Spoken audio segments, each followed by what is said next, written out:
What do you have to say to other young New Zealand sportsmen who want to achieve a similar level of success to you? There's a few key factors along the way. I think one of the first ones is to ask yourself, what are you good at, but what might you be brilliant at? And I think we've all got things in life that we're good at, and maybe as an example, in school you might have one teacher who's really keen on one particular sport, and all the good athletes get herded into that sport, but some of them might be brilliant, they might be Olympic champions at something else. So just to ask yourself that process, what am I good at, what do I really enjoy? And what am I suited to? It might not be necessarily sport, it might be something else.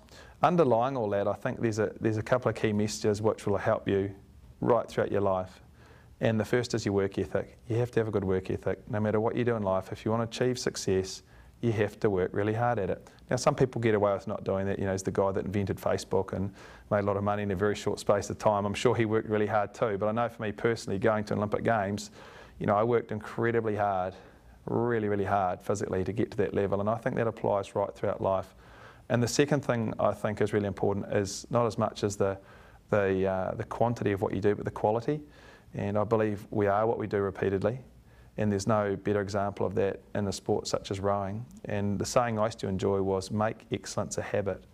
And I believe if that's what you do every single day, whether it be in your study or in the sports field, that's what becomes your default, and that's what you produce when it really matters.